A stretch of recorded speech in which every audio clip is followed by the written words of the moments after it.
पण गोरगरीब मराठी कधी सरकारला विसरणार नाही. जर गोरगरिबांच्या लेकरांचं आरक्षण दिलं, त्यांना आयुष्याची जर रोजीरोटी मिळाली, तुमचा आमदार तुम्हाला विसरण, तुमचा मंत्री तुम्हाला विसरण, तुमचा पदाधिकारी तुम्हाला विसरण, पण मरेपर्यंत माझा गरीब करोडो मराठा तुम्हाला विसरणार नाहीये. म्हणून एक एक दिवस मुदत वाढ देण्यापेक्षा उपोषणाला तुम्ही एक एक दिवस दिली तरी उपोषण मागण्याची मंजुरी होस्तर होणार, आणि तुम्ही कायमस्वरूपी दिली तरी पण हे उपोषण मागण्याची अंमलबजावणी होस्तर होणार.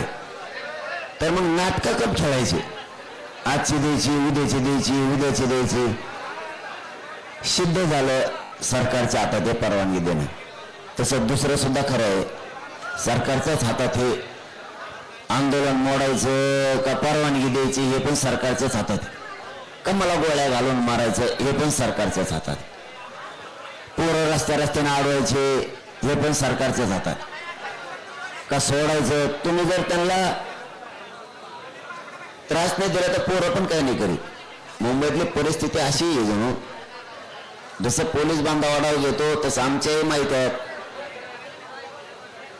इथले सरकारनं त्यांचे लघवीचे त्याचे संडाचे कुलप लावून ते दार बंद केले. पाण्याची परिस्थिती तीच आहे. अशी माहिती मिळाली की दुकानं सुद्धा चहाचे त्याचे वडा जेवणाचे बंद होऊन, म्हणून सीएसटीला जे मोगा बसले होते पोरं त्याच्यामुळे बसले होते. त्याच्यामुळे हे प्रॉब्लेम मोगाचा ते आलं. ज्यावेळेस ते पोरं इथल्या पोलीस अधिकाऱ्यांनी बांधवांनी सांगितलं तेवढं काढायला सांगा, आपण काढायला सांगितलं लगेच ते निघले सुद्धा. पण त्यांनी ते कारण सांगितले काय विसरू नाही, पाणी प्यायला मुद्दा म्हणजे कदरून जावत मराठी मुंबईतून. परत जेवायला मिळू नाही, त्यांना चहा पाणी मिळू नये, त्यांना काही वस्तू मिळू नाही. म्हणून अरे यायला इंग्रजापेक्षा बेकार झाले तुम्ही. मग त्यांच्यापेक्षा रात्री बेकार झाले. मग तुम्ही पाणी उघडं ठेवणार, संडास बाथरूमाचे उघडं ठेवणार. कारण पोर आता हे बघा आलेत म्हणल्यावर तुमचं काम केलं त्यांनी, तुम्ही आम्हाला परवानगीचं सहकार्य केलं तर आम्ही तुम्हाला रोडवर एकही गाडी लावणार नाहीत, तुम्ही दिलेल्या मैदानावर पार्किंगला लावू हे आम्ही सहकार्य दिलं. तुम्ही उलट्या बातम्या फिरायला लागले. अरे सरकार, आम्ही सांगितलं मुंबई सगळे जोपर्यंत सहकार्य करणार नव्हते, म्हणजे आम्ही महाराष्ट्रात होतो त्यावेळेचा विषय, त्यांनी सांगितलं आम्ही पाठ होऊन देणार नाही तर येऊन देणार नाही तर. मग मराठ्यांनी ठरवलं मुंबईत आम्ही घुसणार, मुंबई जाम करणार. मराठे घुसले पण जाम केली पण मग सरकारनं पण सहकार्य केलं. मग आपणच सहकार्य केलं पाहिजे. सरकार आडमुठ्यात घुसलं की मराठे आडमुठ्यात घुसले. सरकारने सहकार्य केलं, परवानगी दिली. पोराला 1 मिनिटात सांगितलं तुम्ही जी मुंबई जाम केली ती 1 मिनिटात मोकळी करा, वाहनं बाजूला काढून सुरक्षित मैदानावर नेऊन लावा पार्किंगच्या.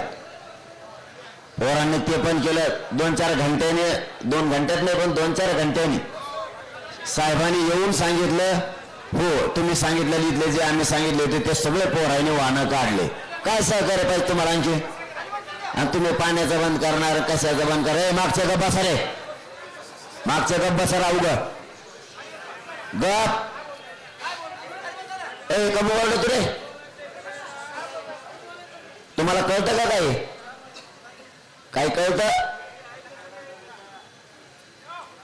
परिस्थिती सरकारनं जाणून घेणं गरजेचं होतं.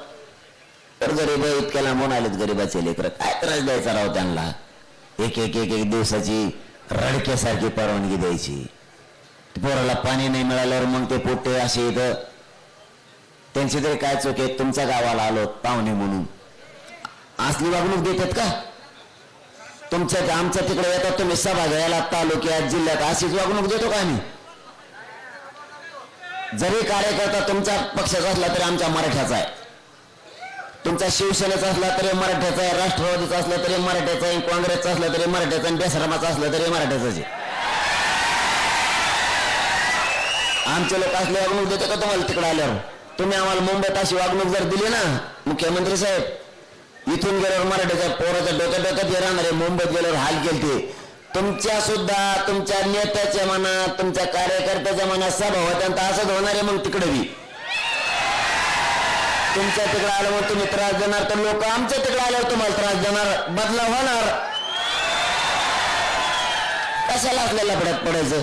लेकरं लांबून आले, पेंबर पाणी द्यावा, त्यांना एखाद्यावर चटणी भाकर द्यावा. का मुंबईत आले म्हणून कदरून जावा म्हणून हाट्याला बंद ठेवले जणू. याला काय धंदा राव? तुम्ही बघून आले का? छत्र्या नाहीत,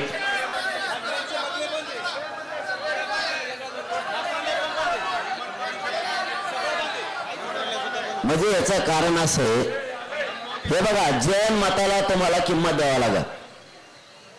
राजकारण्याला ऐकून तुम्हाला जैन मताचं मत काय, एक मताने लोक काय सांगतात याला सुद्धा किंमत द्यावा लागणार. तुम्ही आम्हाला देऊन सांगणार, गोड गोड बोलणार, तसं काही नाही. मी मोकळा नाही ते ऐकायला. लोकांचं सुद्धा खरं आहे ना, तुमचं खरं आहे नुसतं एकट्याचं, लोकांचं खरं नाही. ही कोणची पद्धत आहे? तुमचा रस्ता मोकळा केला आणि बातम्या फिरवल्या सरकारने, मुंबईच मोकळी करा म्हणलं मी, म्हणजे लोकांत आमचा गैरसमज पसरला पाहिजे. ते काय चावत का रस्त्याने चालताना? मराठीचे पोरं मुंबईत समजा बघते फिरते, कुणा शिदिली का? मराठ्याच्या पोरांना कुणा शिदिली, कोणत्या पॉइंटला गेला असेल, देवबाप्पाच्या दर्शनाला गेला असेल, कुठं काय म्हणते त्याला मला माहित नाही, इकडे समजा चौपाटी काहीतरी तिकडे गेला असेल समजा, काय ते काय असं मराठीचे पोरं म्हणजे काय साफ आहे का? चालता चावतो गेला असेल बिचार. खेड्याचं लेकरू काही काही पोरं आल्याच्या नंतर बघतेत आजूबाजूला. तुम्ही सुद्धा बघता ना का? तुम्ही नुसतं सभाला आला की फक्त सभालाच जाता, खेड्यापाड्यानं आल्या, मंत्री येतात, मुख्यमंत्री येतात, आल्या तिथंच होतो का? आधी रेस्ट आउटला जाईल, सगळीकडे खोलीचा वास घेऊन बघण कशी आहे काय आहे. म्हणजे तुमची वेगळी भावना ना आमची वेगळी भावना असं नका तुलू. तुमच्या दारात आलात म्हणून तुम्ही आम्हाला एक एक एक दिवसाची परवानगी द्यायला काय राव? तसं पाहिलं तर मग परवापासूनच उपोषण चालू, 27 पासूनच. 27चा दिवस मला झोप नाही, रात्र झोप नाही. 28चा दिवस झोप नाही, रात्र झोप नाही. 27ला दिवसभर जेवण मिळालं नाही, 28ला मिळालं सकाळी. म्हणजे 27ला सकाळी पण नव्हतं आणि संध्याकाळी पण नव्हतं. निघालोत, वाटलं होतं उशिरा निघू, पण इतकी गर्दी झाली तिथे अंतरवलीत, बिना जेवणाचं तसंच निघालो. म्हणलं रस्त्याने जेव, नाही जेवण मिळालं दिवसभर. रात्र इतकी गर्दी होती, इथून तिथून पत्रकार बांधव माझ्या गाडीत होते, मी दुसऱ्याच्या गाडीत होत नाही. मुख्यमंत्र्यांनी बराचसा लागतो, बराचसा लागतो. हे म्हणजे आपल्या गाडीत नका ठेवू, शूटिंग फिटिंग करते ना, करून दे ना. त्याला काय खोटं बोलायचं तेव्हा जे बोलायचं ते ओपन, मीडियाच्या समोर चर्चा करायची, मीडियाच्या समोर सगळं ओपन. रात्रभर जेवायला नाही मिळालं 27ला. 28ला सकाळी जेवलो, जेच तिथून पुढे मी हुकला. दुपारच्याला थोडं गाडीवर बसून जेवलो, ते काय जमलं नाही, जेवता आलं नाही, थोडंच जेवलो. म्हणजे 28च्या आणि 28च्या रात्र पण उपाशी आणि जागा जागा. बरोबर का हो पत्रकार बंधू? दोघं तिघ जण होते की नाही गाडीतून झोपलेले. ते बिचारे ते म्हणले आई स्तुती नाही करायलो, ते म्हणले आईला कमाल बाबाची. अरे ओरिजिनल करतो जे करत, हा हे कोणी एको भरायला, हे बाबा होता उपासच मारला नाही. उपास हे विषय पत्रकार यांना काय 2-3 टाइम हाणायची सवय आहे आणि 2-3 बायच्यात जायची सवय. लटकले ना माझ्यामुळे ते. आपण गाडी उभा करत नाहीत, मध्ये कळत नाही, जेवायला मिळाला यायला नाही, ते म्हणले उगाच लफडत गुतलो आपण आपल्या. कारण मी निष्ठेनं करतो, बेगडेपणा नाही करत. मला हे सरकारला सांगायचं, मराठ्यांच्या पोराशी वाईट वागू नका. मुंबईत काही करणार नाहीत ते. देवबाप्पाच्या दर्शनाला जाते, परत आझाद मैदानला बसते, येते पुन्हा येते, काय करणार नाहीत ते. तुम्ही त्यांना चिडी घालू नका, ते काय करणार नाहीत. लय गरीबाचे लेकर आहेत, लय मोठं दुःख आणि वेदना घेऊन इथं आलेत ते. ते मराठ्याचे पोरं माज आणि मस्ती घेऊन नाही आले इकडं. लय हालेत हो आमच्या लेकराचे मुख्यमंत्री. आम्हाला माहिती आमच्या लेकराचे किती हालेत, किती कमरं मोडलेत आमच्या आईबापांचे कष्ट करू करू. लय अवघड आहे. तुम्ही ते जाण ठेवा. ते माज घेऊन नाही आले इकडे, माजलेले नाहीये, वेदना घेऊन आलेत आणि तुम्ही वेदनेवर लक्ष देणार, आमच्या डोळ्याचं पाणी पुसनात म्हणून त्यांना राग येतोय. बरं तुम्ही लवकर नका का पुसनात, मी उपोषण करून करून मेल्यावर मग द्या, हरकत नाही, काय अडचण नाही माझी, मी बलिदान द्यायला तयारच झालेलो आहे.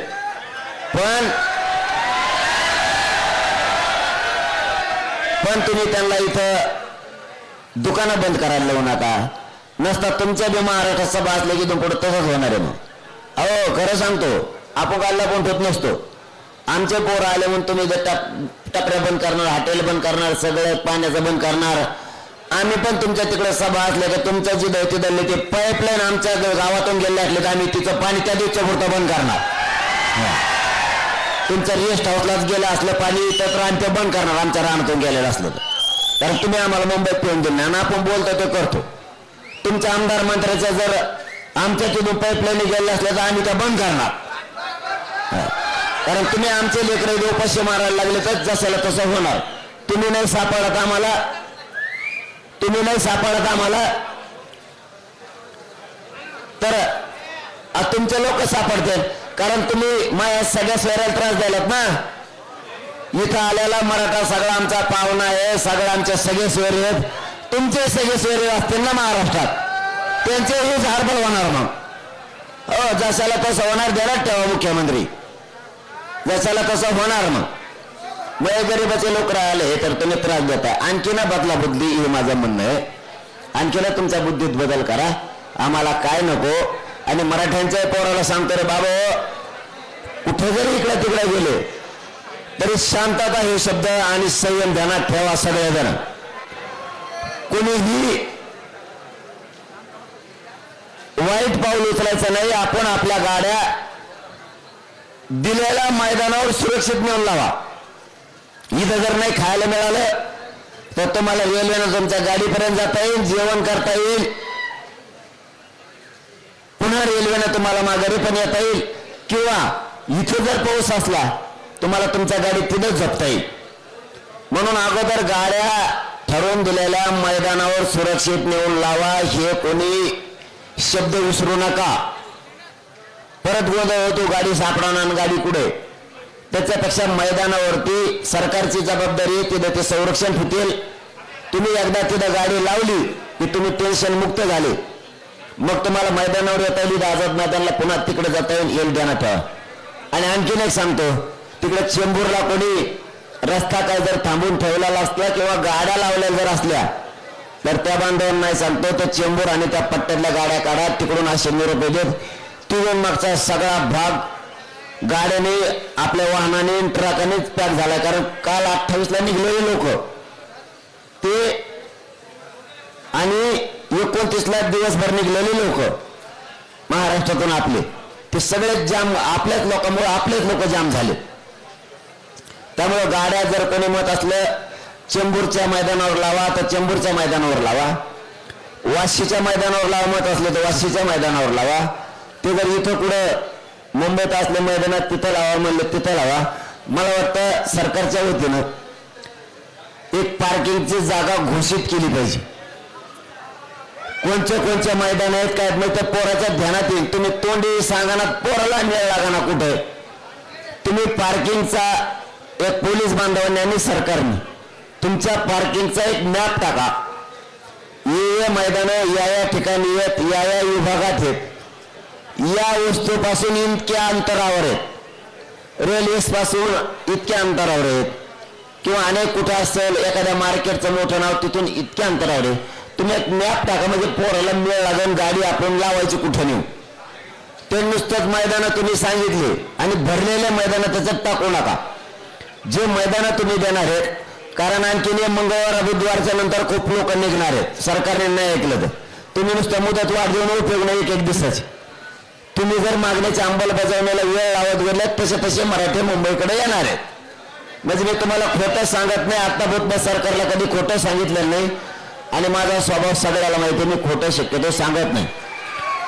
तुम्ही जसा जसा याला विलंब लावणार आहेत तसे तसे महाराष्ट्रात लोक कामं सोडत सोडत मुंबईकडे निघणार आहेत.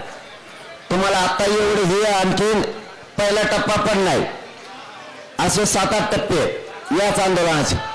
हे पहिला पण नाहीये, कारण आम्हाला माहित होतं आम्हाला त्रास देणार आहेत मुंबईला, म्हणून आधी आम्ही थोडे थोडे आलो. तुम्हाला आणखी पुढे पुढे दिसेल. तुमची इच्छा पुरी होईल, मुख्यमंत्र्याची तुमची इच्छा पुरी होणार. तुम्हाला कोपऱ्यात मराठी दिसणार, त्याचं टेन्शन घेऊ नका. महाराष्ट्रात सुद्धा कोपऱ्यात दिसणार, त्याचं पण टेन्शन घेऊ नका. तुम्हाला जे अपेक्षित आहे ते होणार. पण आरक्षण आम्ही घेणार आहेत. फक्त आम्ही लोकशाहीचा, कायद्याचा आणि शांततेचा मार्ग सोडणार नाही. तुम्ही मला जेलात टाका, मी जेलात जाणार, मी जेलात उपोषण करणार, पण सोडणार नाही. तुम्ही गोळ्या घातल्या तरी मी गोळ्या झेलणार आहे.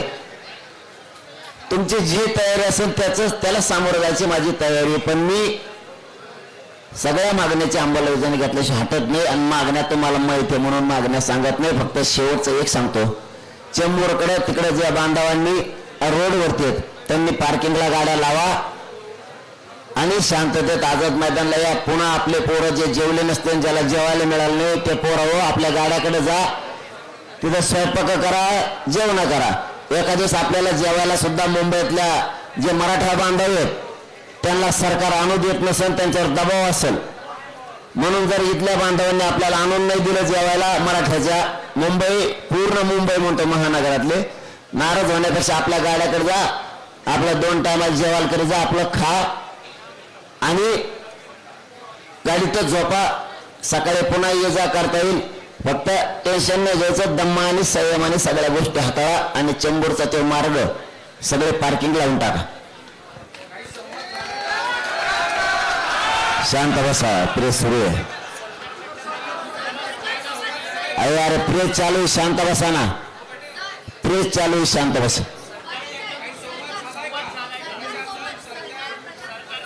आता आम्ही काय संवाद करा, त्यांना कळत नाही का? आमचं काम थोडं हे संवाद सरकारशी करायचं. त्यांना मराठीची गरज असली ते नसेल, आम्ही संघर्ष सोडायला तयार नाहीत ना. त्यांना मराठीचं वाटोळं करायचं असेल, त्यांना मराठ्याला आरक्षण द्यायचं नसेल, मराठी त्यांना संपवायचे असतील, त्यांच्या इच्छा वेगळ्या वेगळ्या आहेत मराठ्यांविषयी, त्यांना मराठा पूर्ण संपवायचा आहे, मराठीचे लेकरबाळ त्यांना मोठे होऊ द्यायचे नाही आहेत, त्यांना यार कशाला वळवण्यात आली होती का जागा आहे घ्यायची. तू आग घ्यायचे म्हणूनच उपोषणाला बसलो, तू चढ वरून आणि हिंदी इकडे तिकडे, मी आग घ्यायचे, तू खाली टेक तिथं. सरकारला मराठा समाजाचा वाटोळाच करायचा आहे म्हणून तर ते येत जात नाही. येतील नाही येत त्या सिद्धाने घेणं नाही.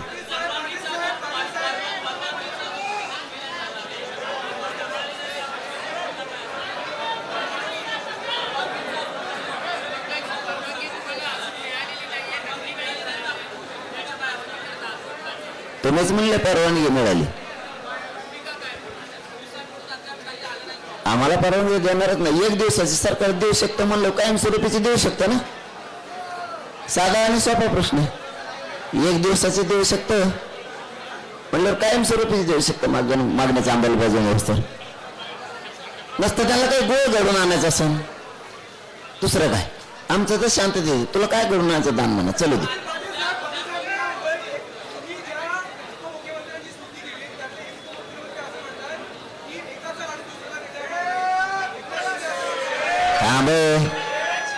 अरे प्रेस चालू आहे ना.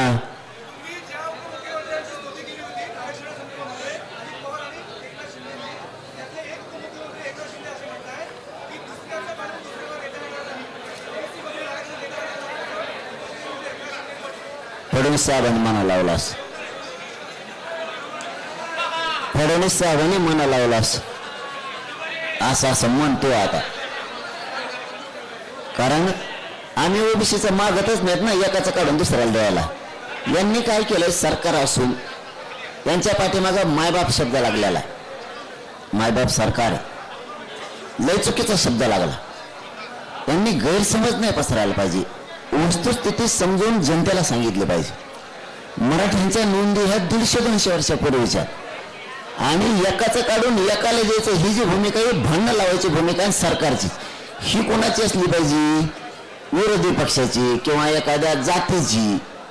सरकारच या भूमिकेत आहे भांडण लावायचं, एकाचं काढून दुसऱ्याला देतात. आम्ही त्यांचं काढून काय म्हणलो का? गॅजेटियर नाही का आमचं हैदराबादचं सरकारी नोंदी 150 वर्षाच्या? सातारा संस्थांचं गॅजेटियर नाही का 17 वर्ष 150 वर्षापासूनचं? बॉम्बे गव्हर्नमेंट ते इंग्रज होते तेव्हापासूनच आहे ना, आमच्या तेव्हापासूनच्या नोंदी आहेत ना, सरकारी दस्तावेज आहे ना ते. आधी कोण हे का ते कुणी कुणाचं काढून दिलं? आमचं उलट काढून त्यांना दिलं. 16% आमचं आरक्षण खात्यात ते. याच्यावर यांचे तोंड शिवले. आमचे सरकारी नोंदी आहेत गॅजेटियरचे, ह्या देत नाहीत. त्यांचं काढून कुठं द्यायला? त्यांच्यातलं कमी करायला म्हणाल होतं ना, आम्हाला द्या म्हणाल. ओबीसीला 32%, त्यातलं 20% कमी करा ना आम्हाला द्या. 12%च फक्त ओबीसी ठेवा असं म्हणलं का? 32% ओबीसी पैकी 20% मराठ्याला द्या आणि 12% ओबीसीला ठेवा 33,000 जातील असं म्हणलं का?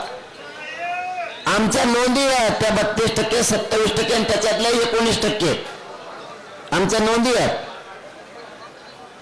त्या द्या म्हणतो. ही उलट लोकांना सांगतात आणि महाराष्ट्राला सगळं कळालं आता यांनी. कारण मी 2 वर्ष तेच काम केलं, समाजात समजून सांगायचं. आपल्या सरकारी नोंदी आहेत, आपण कोणाचं घेत नाहीत.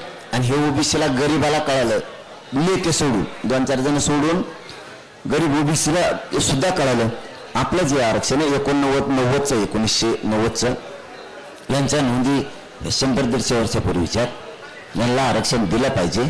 सरकार दाटून म्हणतंय एकाचं काढून दुसऱ्याला देणार नाहीत. काढून घ्यायचंच नाही पहिलंच आहे आमचं, हे भ्रम निर्माण करते. त्यामुळे काही टेन्शन नाही. आता फायनल फाईट होणार. आरक्षण घेणार नाही तर मी जाणार. दोन्हीपैकी एक काहीतरी आता होणारच. एक तर मला सरकार मारून टाकणार गोळ्या घालून, नसतं मी उपोषण करून मारणार, नसतं आरक्षण घेऊन जाणार. हे फायनल होणार आहे.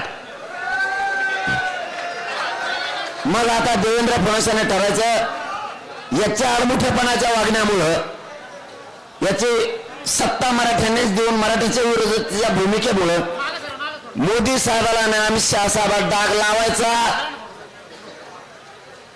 आणि इथल्या सरकारला डाग लावायचा का मराठ्याला आरक्षण द्यायचं त्यांनी ठरवायचं. याच्या आडमुठपणामुळे केंद्रातल्या सरकारला सुद्धा डाग लागणार आहे यावेळेस. कारण राज्यात मराठे 50-55%. जर तशी वेळ आली तर राज्याचं शांततेत मराठे चाक सुद्धा फिरून देणार नाही. बेमुदत वर्ष हे दम मराठ्याचे. चला धन्यवाद.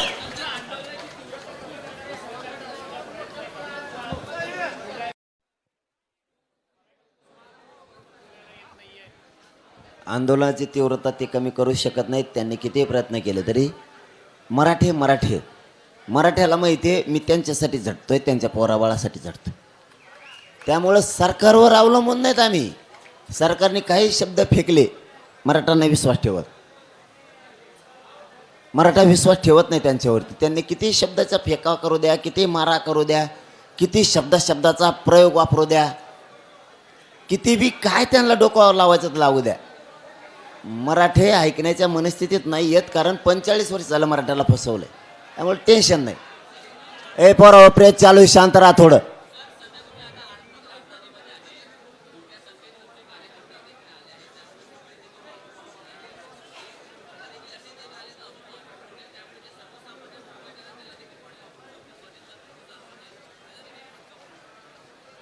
तुमचं म्हणणं बरोबर आहे.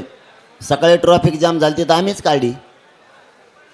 तुमचं दुसरंही म्हणणं आहे की आणखीन लोक जर आले आता मुंबईत मंगळवारी बुधवारी तर मग आणखीन जाम होईल.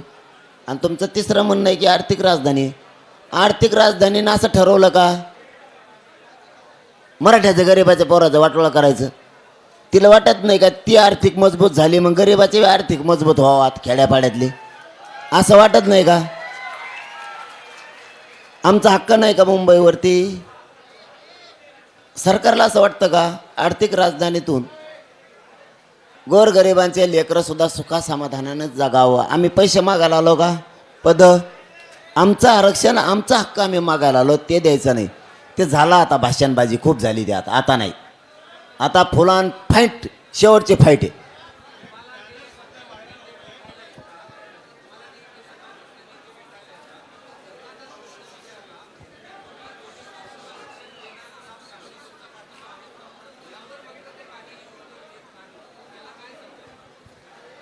नाही ते का उत्तर देत नाहीत तुम्ही विचारलेल्या प्रश्नावरती. पण आम्ही खंबीर आहेत ना, आम्ही नेत्यावर जगतच नाही. ते जर म्हणले ओबीसीतून देऊ, नाही तर कुणी म्हणलं नाही देऊ, आम्ही त्यांच्या म्हणण्यावर नाही चालत, तर आमच्या स्वतःच्या म्हणण्यानं चालतो. आले काय गेले काय चालूच असतं ते.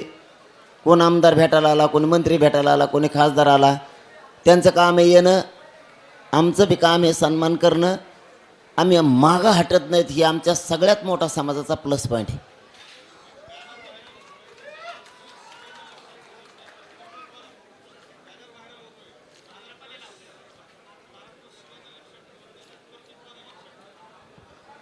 मला आता तुमच्याकडूनच कळलं, मला माहीत नाही की बॅनर व्हायरल व्हायला लागलं. महाराष्ट्र शिव्याने नाही लक्षात ठेवत, तर कर्तृत्वानं लक्षात ठेवतो. म्हणजे ते देवेंद्र फडणवीसांचं काडीन औषध लावणे, त्याला आमच्या ग्रामीण भागात म्हणतात. उंटावर बसून काडीनं औषध लावणे असं त्याला म्हणतात. कारण उंटावर जर माणूस बसला तर खाली दुख झालेल्या माणसाला काडीनं औषध लागतच नाही. जर ते उंटाचा खाली उतरला तर एखाद्याला जखम झाली असली तर त्याच्यावरती मलम तो लावू शकतो. ते उंटावर बसून काडीनं मलम लावणे याला म्हणतात. कारण त्यांचं म्हणणं असं आहे देवेंद्र फडणवीस साहेबांचं की महाराष्ट्र शिव्याने नाही तर कर्तृत्वाने लक्षात ठेवतो. काय कर्तृत्व आहे बरं फडणवीस साहेब तुमचं, मला जरा सांगाच. तुम्ही धनगराच्या गांडीत लाकूड घातलं, परत म्हणता शा दिल्या आहे का? मग आता आमची खेड्याची भाषा आहे, आता तुम्ही परत म्हणता शा दिल्या. धनगराला तुम्ही आरक्षण नाही दिलं. तुम्ही जेवढे महामंडळ ओपन केले मतदान घेऊस तर निवडणुकीच्या टायमाला कोणाला 1 रुपया नाही दिला. एकाला पण ऑफिस नाही,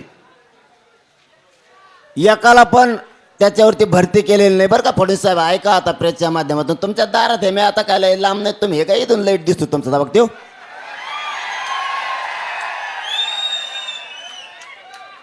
मीडियातून ऐकल्यापेक्षा माईक लावा तिथं, तिथं एक माईक आम्हाला आणून द्या, एक भोंगा तुम्हाला ठेवा.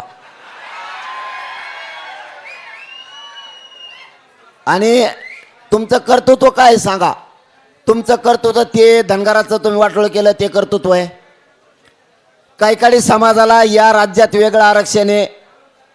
काही समाज असा आहे या राज्यातला की त्याला विदर्भात तो SC आहे, मराठवाड्यात तो OBC आहे. व्यासपीठाचे बाजूचे बडबड बंद करा, नाही तर बाहेर व्हा तुम्ही. पुढं हो जर शिक, काय याला बडबड करता रे?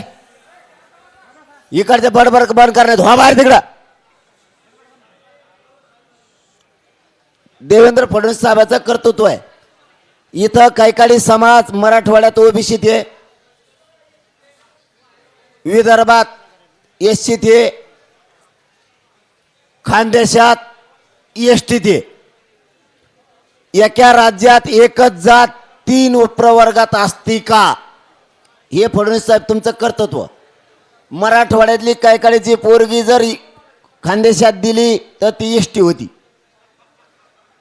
मराठवाड्यातली पोरगी विदर्भात दिली कायकाळ्याची SC होती. तिकडची कायकाळ्याची SC ची पोरगी जर मराठवाड्यात केली ती OBC होती. बघा आमचा खेळ, दड आमचा मराठ्याचं तसाच. हे कर्तृत्व केलं तुम्ही. मराठवाड्यातली पोरगी विदर्भात दिली, तिचे पोरं OBC ती ओपन. दड आमचा आंतरजातीय विवाह आहे म्हणून कळा ना, आम्ही मराठीचे आहेत का म्हणून मेळ लागा ना. इतकी बेकारी आहे. तिकडची इकडे पोरगी करावं, ती पोरगी आणलेली OBC, तिचा नवरा ओपन, पोर ओपन आणि ती OBC. आई निवडणुकीला उभा राहती, बाप तिचा प्रचार करतो. म्हणजे कोणाचे हाय का ताळमेळ? हे तुमचं कर्तृत्व फडणवीस साहेब. फडणवीस साहेब तुमचं कर्तृत्व मराठ्याला आरक्षण असूनही न देणं हे तुमचं कर्तृत्व ऐकाच आता. भाऊ द्याच आता फडणवीस साहेब. दूध का दूध पाणी का पाणी झालंच पाहिजे. तुमच्या बुट चाटणारे आमदार लेत ते गोणी चपला भरलेले बुट भरलेले चाटणारे ते 2-4 आमदार लेत फक्त कर्तृत्व तुमचं. कारण त्यांना मंत्रीपद पाहिजे म्हणून. तुमचं कर्तृत्व आहे का? याच गणेश उत्सवाच्या काळात आहे बहिणीच्या डोक्या फोडले तुम्ही आमचे. आणखीन विसरू नयेत. उद्या 1 तारखेला 2 वर्ष होत्यात. तुम्ही आम्हाला देवाच्या आडुंगी येऊन आम्हाला मुंबईत परवानगी नाकारता. हे तुमचं कर्तृत्व आहे. याच गणेश बाप्पाच्या काळात तुम्ही अंतरवलीत आमच्या आई बहिणीला गोळ्या घातल्या. हे तुमचं कर्तृत्व आहे. तुमचं कर्तृत्व फडणवीस साहेब. शेतकऱ्याला कर्जमाफी करून म्हणणारा माणूस, मतदान घेतलं आणि माफ नाही केलं, हे कर्तृत्व आहे तुमचं.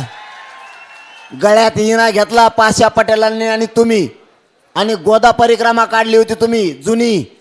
पखवाज तुमच्या गळ्यात बळच गुतीला तुम्हाला वाजत सुद्धा येत नव्हतं. तुमचे बोट कुठेत बघा पखवाजावर. पखाजाच्या खालच्या बाजूला आहेत. पकाच खालून नसतो वाजत, वरून वाजत असतो. त्यावेळेस तुम्ही यात्रा काढली होती शेतकऱ्याला मालाला भाव देऊ. हे तुमचं कर्तृत्व. नंतर तुम्हाला पकात वाजत देण्यात तुमच्या गळ्यात टाळ दिला. टाळाचे ठोके मोजा फक्त तुम्ही कसे. टाळाचे ठोके कोणत्या अभंगावर, कोणत्या चरणावर, 2 द्यायचे का 3 द्यायचे बाबा, बरोबर का? हे नियम असतो. तुम्ही ते टंकळक टंकळक टंकळक वाजायला सुरू केलं,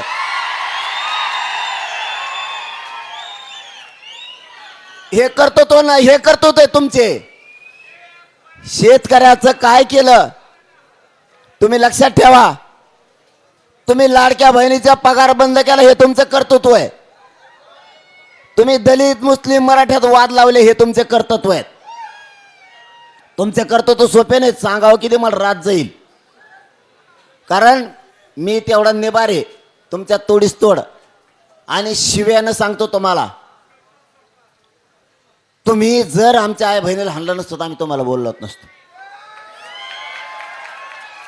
तेवढी सभ्यपणा आमच्यात आहे. तुम्ही काय सांगितलं हाणल्यावर? महे पोलीस आहेत. मह्या पोलिसालाच हाणलं म्हणून तुम्ही आमच्या अंतरवलीच्या मावल्यावर, त्यांच्यावर, माणसावर, बायावर हाफ मर्डरच्या केसेस केल्या. देवात हे करतो तो कोणाच्या पोटी येऊन ओरिजिनल पोटी जन्मलेला माणूस नाही करू शकत. ओरिजिनल पोटी आलेला माणूस हे ओरिजिनल कर्तव्य करणार की पोलिसांनी हाणलं नाही याला जेलात जाऊ द्या. तर ते म्हणते मया पोलिसाला हाणलं म्हणजे पोलिस तो आहे का जनता आहे? तुझी जनता असली पाहिजे. म्हणून ते घडलं होतं. त्याच्यानंतर कुठे शेत दिल्या? तुम्ही आडमोठं चालले तर आपण आडमोठं चालवतो. तुम्ही सभ्य वागला, आम्ही सभ्य वागतो. तुम्ही काल 1 दिवसाची परवानगी दिली, पुऱ्या महाराष्ट्राने कौतुक केलं. केलं की नाही पोराहो? तुम्ही जसे वागताल तसे आम्ही. आणि तुम्ही जर मराठ्याचं आता आरक्षण दिलं, सगळं जेवढ्या मागण्या त्याची अंमलबजावणी केली, जर तुमच्या बंगल्यावर, काय नाव आहे त्या बंगल्याचं? वर्षा का बंगला? वर्षा बंगला. बरं, हा वर्षा बंगला जर नाही बुजीला गुला नाही तर आपलं नाव बदलून ठेवा. हा एकदम सोपं. पण तुम्ही मारा मुरीच्या भानगडीत पडू नका. मारीन धोपटीन दादागिरी करीन पोराला, ते झालं एकदा. आता त्या भानगडीत पडूच नका. शाने असतं. आणि ते जे पोस्ट व्हायरल होते ना, ते चेले चपाटे असते 4-2 पुढची आशा. आता राज्यपाल कोठ्यातून काही राहिलेत. मतदानावरचे विधान परिषद संपलेल्या, आता राज्यपाल कोठ्यातल्या. राज्यपाल कोठ्यातली तेवढीच संधी ती का हुकली, यांचं टंबरळच वाजलं. मग त्यांना माहिती आहे याला बोललं म्हणजे तेवढंच राज्यपाल कोठ्यातल्या देते. कारण विधान परिषदेच्या, विधानसभेच्या, स्थानिक स्वराज्यामधल्या विधान परिषद आता नाही आहेत. मग आता पुन्हा विधानसभा आता या हिवाळी अधिवेशनाच्या अगोदर ॲक्टिव्ह होईल. मग तिन्ही कायदेमंडळ ॲक्टिव्ह व्हायच्या अगोदर राज्यपालाच्या कोठ्यातून आपल्याला आमदारकी मिळाली म्हणून ते कोले कुत्रे बोंबले ते थोडेफार. काही कर्तृत्व नाही. तुम्ही आणखीन कर्तृत्वावर जर बोलले तर मी यादीच टाकीन उद्या. मग आम्ही व्हायरल करू पोस्ट. ओबीसीचं वाटोळं केलं तुम्ही, ते टाकीतो. मग कोणाकोणाचं काय केलं ते पुरं टाकतो. मग माझ्याजवळ बी यादी आहे, काही अडचण नाही.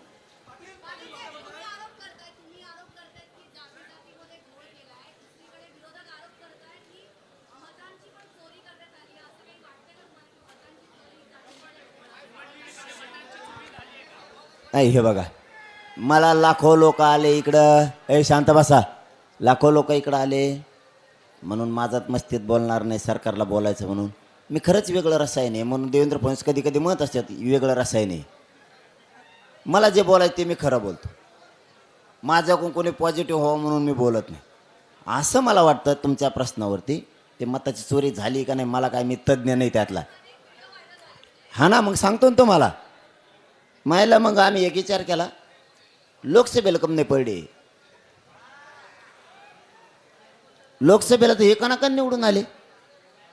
म्हणजे मताची चोरी ते प्रश्न मग नाहीचे, पण आता तुम्ही विचारलाय तई म्हणून सांगतो. जर ते मताची चोरी असते तर विधानसभेला लोकसभेला खपाखप निवडून आले ना. असं मला वाटतं नसावं गोळ बा, असं माझं म्हणणं नाही बरं का वैयक्तिक. पण पुढचंही सांगतो, मी काय त्यातला तज्ज्ञ नाही बा. करू शकते हे काय सुविचारले नमुनेबाजी दे करू शकतात, गोळ काही सांगता येत नाही. पण आपण लोकसभेची विधानसभेची तफावत अशी केली.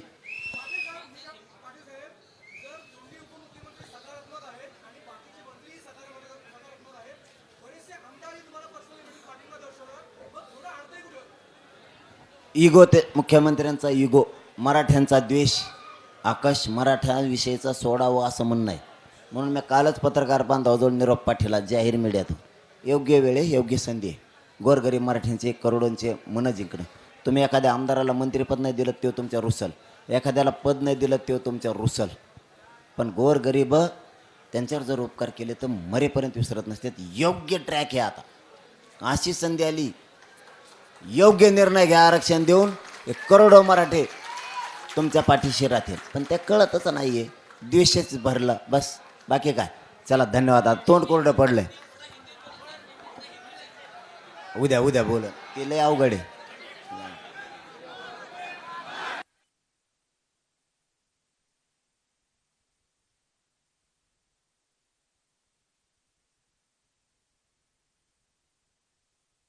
थोडं शांत राहा थोडं.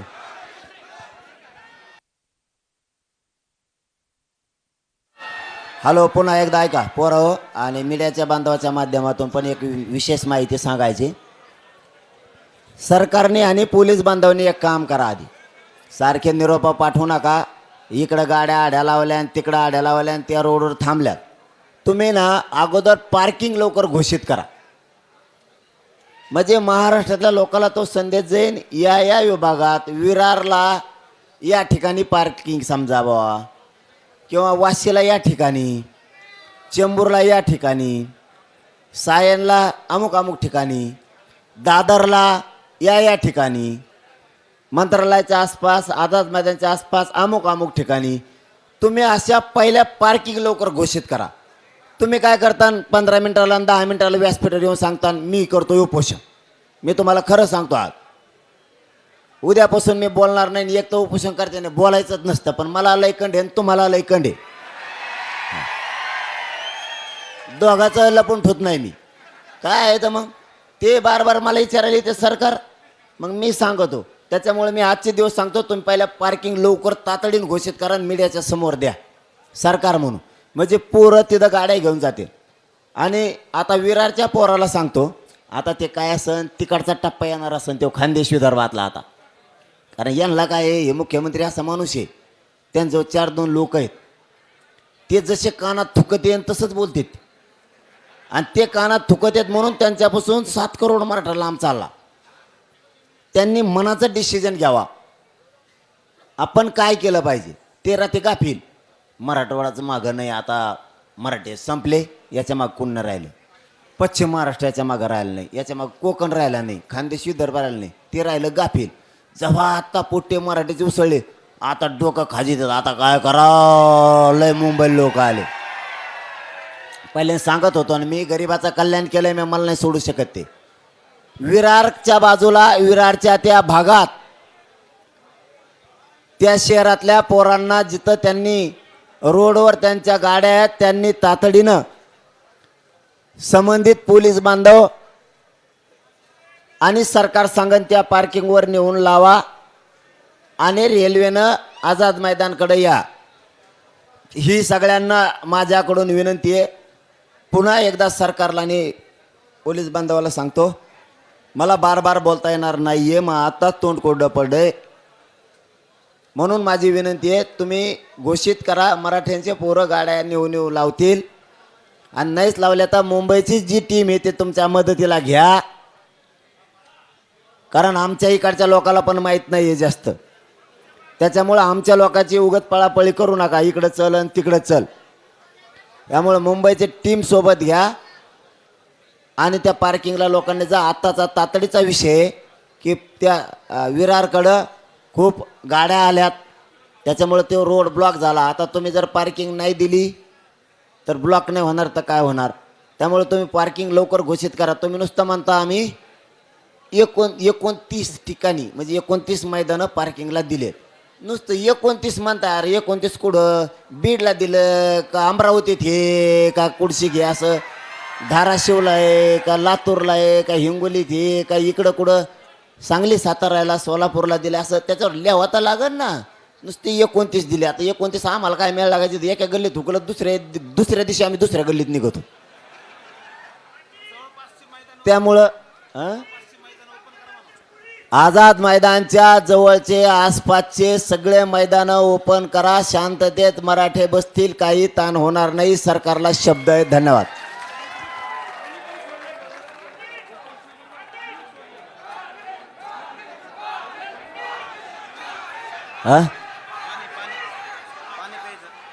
उपोषणाबरोबर पाणी सोडलंय, सकाळपासून नाही घेतलं, पण आणखीन 2 दिवस नाही सोडणार. पाणी घेईल 2 दिवस समजा, पण मी सकाळपासून घेतलेलं नाही आहे. कारण ते आता ते काय तिकडं फोन आले की काय पावत्या फाईन मला आणून दाखवा, त्याशिवाय बोलू शकत नाही. ऑनलाईन का होईना मला फाईन आणून दाखवा ना. अरे मॅसेज द्या ना मला झेरॉक्स काढून. कुणाजवळ द्या, इथल्या पोराजवळ. मी जाणं ते बघन मग मी काय करायचं. आणि हा तसा जर ते खोड्या करीत असले ना, फाईन मारायच्या घ्यायच्या, पण मुंबईत यायचं, झुकायचं नाही. झुकायचं नाही. फक्त तुम्ही शांतता मार्ग सोडायचा नाही. नाहीतर तुम्ही आपल्या आंदोलनासाठी नाही आले, तुम्ही कोणत्या तरी पक्षाचं ऐकून धिंगाणा करायला आले. एकाने धिंगाणा करायचा नाही. आता ट्रॅफिक जाम कशामुळे होती? तर पार्किंगला जागा नाही म्हणून ते रोडवर लावतात. हे खरं आहे. तुम्ही ठिकाण ओपन करून द्या, सगळं होईल. चला, पाण्याचं काय नाही. पाणीचं आणखीन आज उद्या आहे सुरू. घेतलं नाही मी तरी सकाळपासून, आणखीन थेंब पण नाही घेतला. पण पाणी आजच्या उद्या दिवस सुरू आहे. आणि नाहीच मुख्यमंत्र्यांनी लवकर दगड घेतली तर पाणी पण सोडून देणार आणि मग कडक उपोषण सुरू करणार. आणि सगळ्या गाड्याने झोपत जा, उगालय टेन्शन नाही घ्यायचं. पाणी घेतलं, पाणी आजच्या उद्या दिवस घेणार आहे. आशा आहे मला की आज उद्या मुख्यमंत्री, 2 उपमुख्यमंत्री आणि सरकार मराठ्यांच्या विषयाची अंमलबजावणी करतील. नाही केलं तर पाणी सोडू तिथून पुढे. त्याला काय, पोरं जरा जेवा जा. आपल्या स्वयंपाक करायचं, जेवायचं, गाड्यान झोपायचं, सगळं किती अंतर हे काय ते बघून ठेवायचं.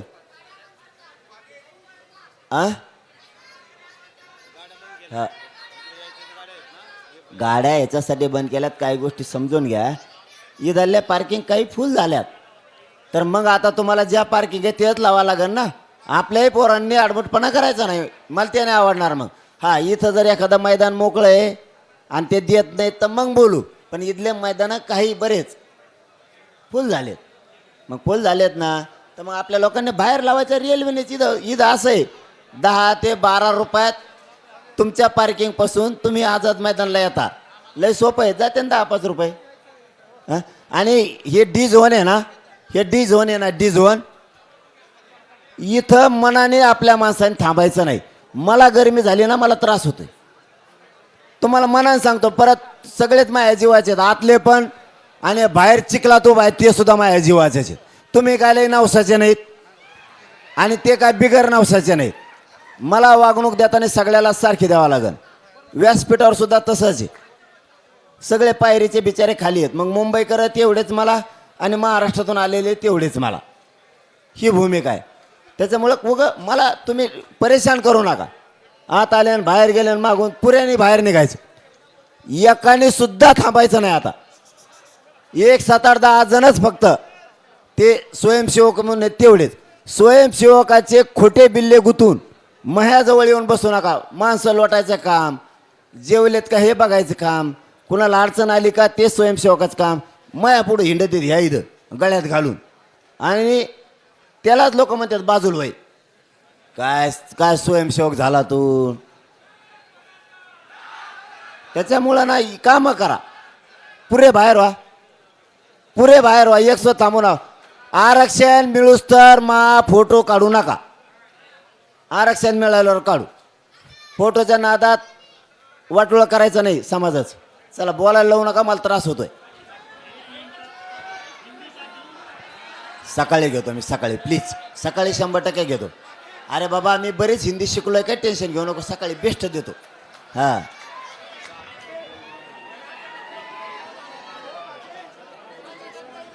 अरे कशाला चहाच्या टापऱ्या उघडत रे. चहा पत्ते आणा करा ना, बघून या चहा प्या ना.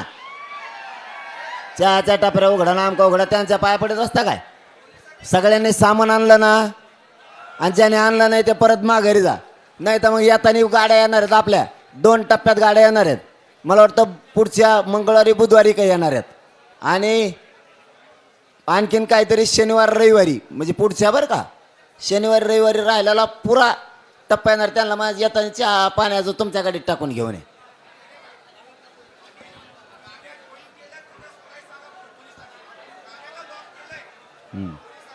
मी आता हे काम करेन का. तुम्ही मुंबईच्या टीमला सांगायचं मी उपोषणाला बसलो. मी काय काय त्रास सहन करू. तुम्हाला मैदानात लिहून लावा म्हणलेलं सांगितलेलं कळा ना. त्याच्यामुळं उगं मला लोड होईल ना. तुम्ही असं कामच करू नका. मला आरक्षणाची लढाई जिंकून द्या. सगळे मनाने बाहेर व्हा. बाहेर व्हा शब्दाचा अर्थ असा असतो आपण मनाने बाहेर जाणे. मग लोकांनी ढकलून लावल्यावर अपमानानं जाणं म्हणतात. त्यापेक्षा आपण आपल्या गाड्या जागा धरा, इथे बाग चला चला झाले, चला लगेच बाहेर व्हा.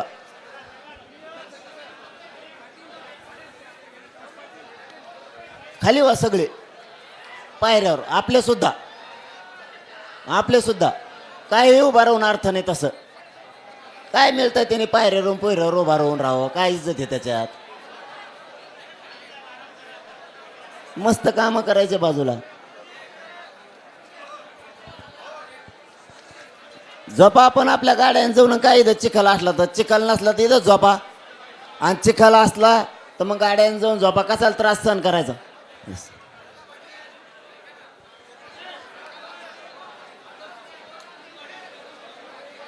काय करू मग आता. काय मी ते का ट्रॅफिक पोलीस आहे का. तुमच्या गळ्यात बिल्ला गुतीलेला दिसतोय. काय काम आहे तुमचं. काम आहे का महा आहे ते. महा काम आहे का तुमचं आहे. कोण मग काम कोणाचं आहे तुमचं का महा. मी उपोषण करू का ते काम करू. तुम्ही कशाला येत नुसते. तुम्ही कशाला येत नुसते. मग मी आंदोलन करतोय उपोषण करतो म्हणल्यावर मागचे कामं अडचणीचे तुमचे.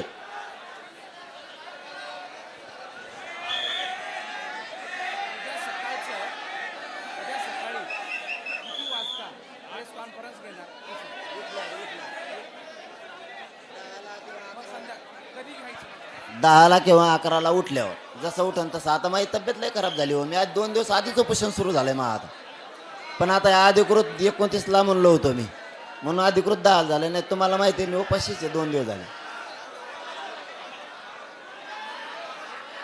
10-11च्या मध्ये कधी पण.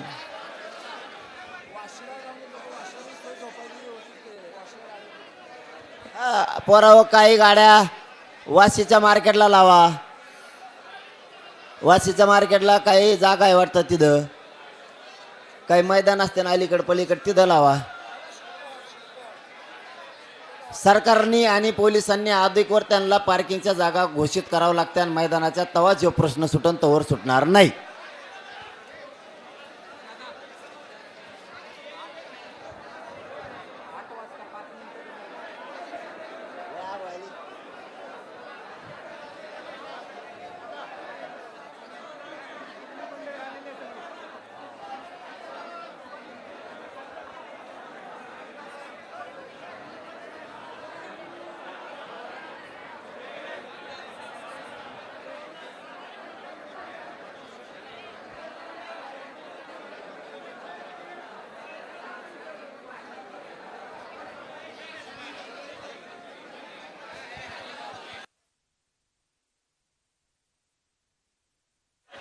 काही इथल्या पार्किंग ज्या होत्या ना त्या काही फुल झाल्यात. मराठा समाजाच्या पोरांनी समजून घ्या, इथल्या काही पार्किंग फुल झाल्यात. आम्ही पण इथं स्थानिक मुंबईकरांना विचारतो, इथं आणखीन पार्किंग आहेत का? असल्या तर त्या ओपन करायला लावून, नसल्या तर त्याच्यात वाशीचं नाव आहे का? शंभूरची, वडाळा, मग इकडं भायखळ्याला इथं जवळपास कुठं असते ना, जवळ दादरला. हां, मग त्या दादरला इथं कुठं असते पार्किंग, त्या घोषित करा. पटापट पोरं गाड्या लावून रस्ते मोकळे करते पटापट. हे सरकारवर आणि पोलीस बांधवावरती आहे. तुम्ही इकडं दादरच्या पार्किंग देणं, काही वाशीच्या देणं, हे काम तुम्हाला करावं लागणार आहे लवकर.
आपल्याला मागून बॅरिकेड लावता येतात का बघा बरं. पोलीस बांधव कुठे, मग हे कशाला येतात रे मध्ये उगाच. ते आले आता 10-12 जण का, मग ते दिसते. पत्रकार बांधवाला मागच्या बाजूला बाईट घ्यायला लावू नका, म्हणजे मागच्या म्हणजे ह्या, त्याच्यामुळे ते उघडा उघडी होती. तिथं 1-2 पोरं थांबा ना आपले, तिथं थांबा ना आपले.